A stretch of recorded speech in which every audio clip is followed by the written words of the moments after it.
आता हूं, आप खड़े होकर के कह दीजिए अग्निवीर व्यवस्था अच्छी है। मैं इस सभा में खड़े होकर कहता हूं, उस राज्य से आता हूं, हिमाचल प्रदेश से, जिसने पहला परमवीर चक्र विजेता मेजर सोमनाथ शर्मा दिए। कारगिल के युद्ध में सबसे ज्यादा शहीद होने वाले हिमाचल प्रदेश के वीर नौजवान थे। 4 परमवीर चक्र विजेता हुए, उसमें से 2 कैप्टन विक्रम बत्रा और सूबेदार संजय कुमार हिमाचल प्रदेश से हुए। और मैं कहता हूं, जी हां, जो लंबे समय से मांग थी 1 रैंक 1 पेंशन की किसी सरकार ने पूरी नहीं की, वो नरेंद्र मोदी जी की सरकार ने यहां पर पूरी की है। और मैं एक बात और कहता हूं, अखिलेश यादव जी सुन ले, अग्निवीर में 100% एम्प्लॉयमेंट की गारंटी है और रहेगी। माननीय सदा साहब अपनी बात। सभापति महोदया, जो मैंने बहुत छोटा सवाल पूछा था, मैं दूसरी बात कहता हूं। अगर ये जो बात आप कह रहे हो, तो आपको जरूरत क्यों पड़ रही कि आपको उत्तर प्रदेश में और प्रदेशों में कोटा देना पड़ रहा है 10%? सभापति महोदया, सभापति महोदय, सभापति महोदय, बैठिए। सभापति महोदय, जहां तक परमवीर, रुक जाइए।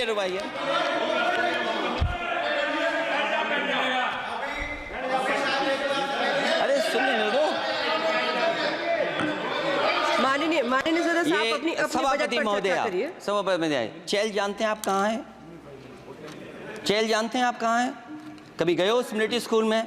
मैं खुद मिलिट्री स्कूल का पढ़ा हूँ। और आप परमवीर चक्र की बात कर रहे हो, तो हम भी तमाम नाम गिना सकते हैं। माननीय सदस्यों से मैं आग्रह कर रही हूँ, आपस में चर्चा न करें। ये सभापति महोदया, ये सभापति महोदया, जी 1 मिनट से भी कम, मैं आपके सामने कहना चाहता हूं, ये तो केवल मिलिट्री स्कूल गए हैं। मैं आज भी टेरिटोरियल आर्मी के 124 रेजिमेंट में कैप्टन के रैंक पे अपनी सेवाएं दे रहा हूं। अखिलेश जी केवल ज्ञान मत बांटिए, राहुल गांधी जी के साथ बैठकर अब वहां बुलाने का झूठ बोलने की आपको आदत पड़ गई। प्लीज बैठिए, प्लीज। माननीय सदस्य से मैं आग्रह कर रही हूं, आप अपनी बजट पर चर्चा करें। सभापति महोदया, आपका समय पूरा हो गया है, मैं प्लीज कंप्लीट करिए। सभापति महोदय, मैं इसलिए नहीं कह रहा, मैं क्या बात कहना चाहता हूँ, शायद मंत्री जी नहीं रहे इसलिए तकलीफ परेशानी ज्यादा है। और आप अरे हमारा दर्द नहीं समझोगे, हम आपका दर्द चेहरे से पढ़ते हैं। अच्छा, दर्द मैं बताता हूँ। माननीय सदस्यों से मैं आग्रह कर रही हूँ, सभापति महोदय, दर्द मैं बताता हूँ। बजट पर चर्चा करिए, प्लीज बजट पर सभापति जी, दर्द मैं बताता हूँ। देखिए, दर्द बात पहुंचेगी कि नहीं पहुंचेगी। सभापति महोदया, उत्तर प्रदेश से जब से हारे हैं तब से कोई नमस्कार नहीं कर रहा है। तकलीफ वो है आपको। कंप्लीट करिए। वो वीडियो हमने देखा है कि कोई किसी को नमस्कार नहीं कर रहा है, कोई किसी को देख नहीं रहा है। चलिए, धन्यवाद माननीय। और जो अपने आप को बहुत ताकतवर कहते थे, आप अपने आप को, जिसने हराया उसको नहीं ये हटा पा रहे हैं। अब बात समझ में नहीं आई ना? माननीय जिसने हराया उसको नहीं हटा पा रहे। और अगर सभापति महोदय, अग्निवीर व्यवस्था समाजवादी लोग स्वीकार ही नहीं कर सकते। आप बजट पर पूरी अपनी बात रखिए। सभापति महोदय, अग्निवीर स्वीकार नहीं कर सकते। आप अपनी जब भी हम सत्ता में आएंगे, साल 2 साल, ये चलने वाली सरकार नहीं है, गिरने वाली सरकार है, याद रखना। माननीय सदस्य, और देखिए, आप क्यों नहीं समझ रहे हो? साइकिल हमारा चुनाव चिन्ह है, साइकिल ही आपको सरकार चलवा रही है। जिस दिन साइकिल हट गई, आप कहां बैठे मिलोगे? और दूसरे हमारे साथी हैं जो हमें लेकर के यहाँ लाए थे।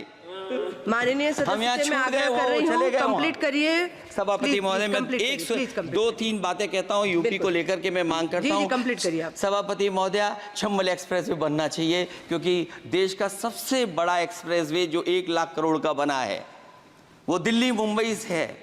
और यूपी को क्यों नहीं जोड़ रहे हैं आप? गंगा को लेकर के सब चिंतित हैं। गंगा की सफाई अभी नहीं हुई है। जो बजट गया पता नहीं कहां चला गया, किसी को नहीं पता। जैसे पानी बहा वैसे ही बजट भी चला गया। दूसरा, क्योंकि मंत्री जी बैठे हैं, वो जानते होंगे मंत्री जी कि देश की सबसे अच्छी लाइन सफारी बनी है इटावा में।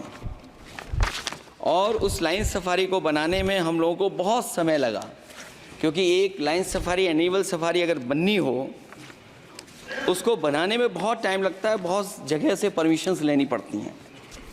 हम लोगों को परमिशंस नहीं मिली, और ये तो ये अच्छा है कि कुछ तो धन्यवाद माननीय सदस्य, धन्यवाद। कुछ मत बुलवाइए मुझसे। सभापति महोदय, मैं ये कहना चाहता हूँ कि लाइन सफारी एनिमल सफारी उस क्षेत्र की, यूपी की प्राइड है वो, कि पहली बार ब्रीडिंग सेंटर एसेटेक वहाँ पर बन गया है। दिल्ली की सरकार और यूपी